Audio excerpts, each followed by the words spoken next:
नमस्कार. कधी विचार केला आहे का की आपण ज्या जगात राहतो ते एका उलट्या झाडासारखं असू शकतं? ऐकायला विचित्र वाटतंय हो ना? पण भगवद्गीतेतील पुरुषोत्तम योग ही संकल्पना आपल्याला बरोबर याच रहस्यमय वृक्षाबद्दल सांगते आणि त्यातून बाहेर पडण्याचा मार्गही दाखवते. चला तर मग हे गूढ उलगडायला सुरुवात करूया. ही गोष्ट सुरू होते ऐन युद्धाच्या मैदानात, जिथे अर्जुन एक महान योद्धा पूर्णपणे गोंधळलेला आहे, दुःखात बुडालेला आहे. आणि अशा वेळी तो आपला मित्र आणि मार्गदर्शक श्रीकृष्णाकडे वळतो आणि अगदी मनापासून विचारतो की या अज्ञानाच्या अंधारातून मी बाहेर कसा पडू, मला मार्ग दाखव. अर्जुनाच्या या प्रश्नावर श्रीकृष्ण त्याला फक्त उत्तर देत नाहीत, तर एक खूप मोठं वचन देतात. ते वचन देतात पुरुषोत्तम योगाचं रहस्य उलगडण्याचं.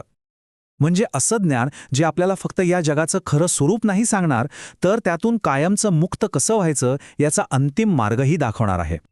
आणि हे रहस्य सांगायला सुरुवात करतानाच श्रीकृष्ण एक अशी कल्पना मांडतात जी आपल्याला एकदम विचारात पाडते. ते म्हणतात, हे जग म्हणजे दुसरं तिसरं काही नसून एक उलटं झाड आहे. साहजिकच अर्जुनाच्या मनात जो प्रश्न येतो तोच आपल्याही मनात येतो. काय, मुळं वर आकाशात आणि फांद्या खाली जमिनीकडे? असं कसं शक्य आहे? ही कल्पनाच किती विचित्र आहे. पण अर्जुनाचा हाच गोंधळ आपल्याला या अत्यंत गहन संकल्पनेच्या अगदी मुळाशी घेऊन जातो. बरं, हे कुठलंही साधंसुधं झाड नाहीये. याला म्हणतात अश्वत्थ वृक्ष. हे एक प्रतीक आहे आपल्या या सांसारिक जीवनाच्या विशाल गुंतागुंतीच्या जाळ्याचं, ज्यात आपण सगळेच कुठेतरी कसेतरी अडकलेलो आहोत. चला या झाडाची रचना थोडी समजून घेऊया. याची मुळं वर आहेत, जी आहेत परमात्मा, म्हणजेच या विश्वाचा मूळ स्रोत. खाली पसरलेल्या ज्या फांद्या आहेत ते म्हणजे आपण सगळे जीव. या झाडाची पानं म्हणजे वैदिक ज्ञान, आणि आपल्या इंद्रियांचे जे विषय आहेत ना, ते म्हणजे या झाडाला फुटलेल्या कळ्या.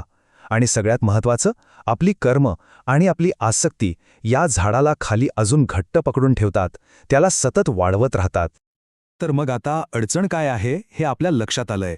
हे संसार नावाचं गुंतवून टाकणारं झाड. पण मग यातून सुटायचं कसं? यावर उपाय काय? आता श्रीकृष्ण तोच मार्ग उलगडून सांगणार आहेत.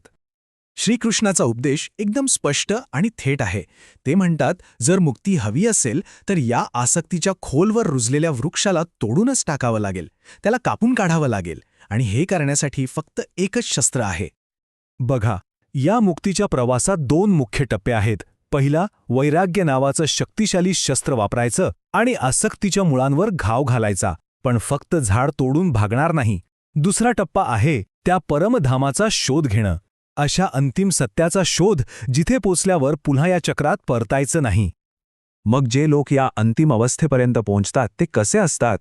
त्यांच्यात गर्व आणि मोह अजिबात नसतो. त्यांनी आसक्ती नावाच्या दोषावर पूर्ण विजय मिळवलेला असतो. त्यांच्या सगळ्या इच्छा संपलेल्या असतात आणि ते खऱ्या अर्थाने स्वतंत्र, मुक्त झालेले असतात. हे सगळं ऐकल्यावर एक अगदी मूलभूत प्रश्न मनात येतो. तो म्हणजे जीव म्हणजे नक्की काय? आपलं खरं स्वरूप काय आहे? आणि त्या परमात्म्याशी, त्या मूळ स्रोताशी आपलं नातं तरी काय आहे? याचं उत्तर खरंच थक्क करणारं आहे. श्रीकृष्ण सांगतात की प्रत्येक जीव, प्रत्येक वैयक्तिक आत्मा हा त्या परमात्म्याचाच एक सनातन अंश आहे. म्हणजे जसं सूर्याचा एक छोटासा किरण असतो ना, तसंच काहीचं. हा अंश मन आणि इंद्रियांच्या माध्यमातून या जगाचा अनुभव घेतो. पण मग जेव्हा हे शरीर संपतं, तेव्हा त्या आत्म्याचं काय होतं? यावर श्रीकृष्ण एक खूप सुंदर उदाहरण देतात.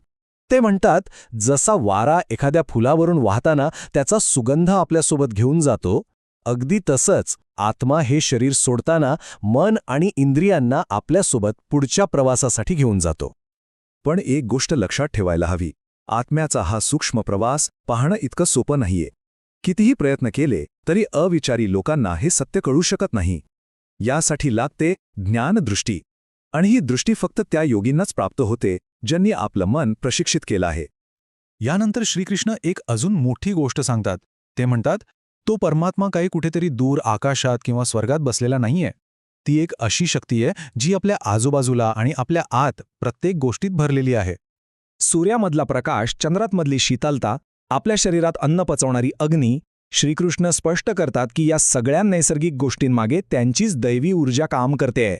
अरे, इतकंच काय, आपल्या हृदयात असलेलं ज्ञान, आपली स्मरणशक्ती, यामागेही तीच शक्ती आहे. ती खरंच सर्वत्र आहे. मग या सगळ्या ज्ञानाचा अर्थ असा आहे का की सगळं सोडून द्यायचं आणि काहीच करायचं नाही? तर अजिबात नाही. श्रीकृष्ण अर्जुनाला सांगतात की या ज्ञानाचा खरा उद्देश कर्म सोडणं नाही, तर योग्य कर्म करण्यासाठी प्रेरित होणं आहे. पण आता ते कर्म करायचं आहे आसक्ती आणि अहंकाराशिवाय, मुक्त होऊन. आणि शेवटी हे हजारो वर्ष जुनं रूपक आपल्याला विचार करायला लावतं. जर आपलं आयुष्य खरोखरच या गुंतवून टाकणाऱ्या झाडासारखं असेल, तर आपल्या आसक्तीच्या फांद्या कोणत्या आहेत आणि त्या तोडण्यासाठी आपल्या स्वतःचं वैराग्याचं शस्त्र कोणतं असेल? विचार करण्यासारखा प्रश्न आहे, नाही का?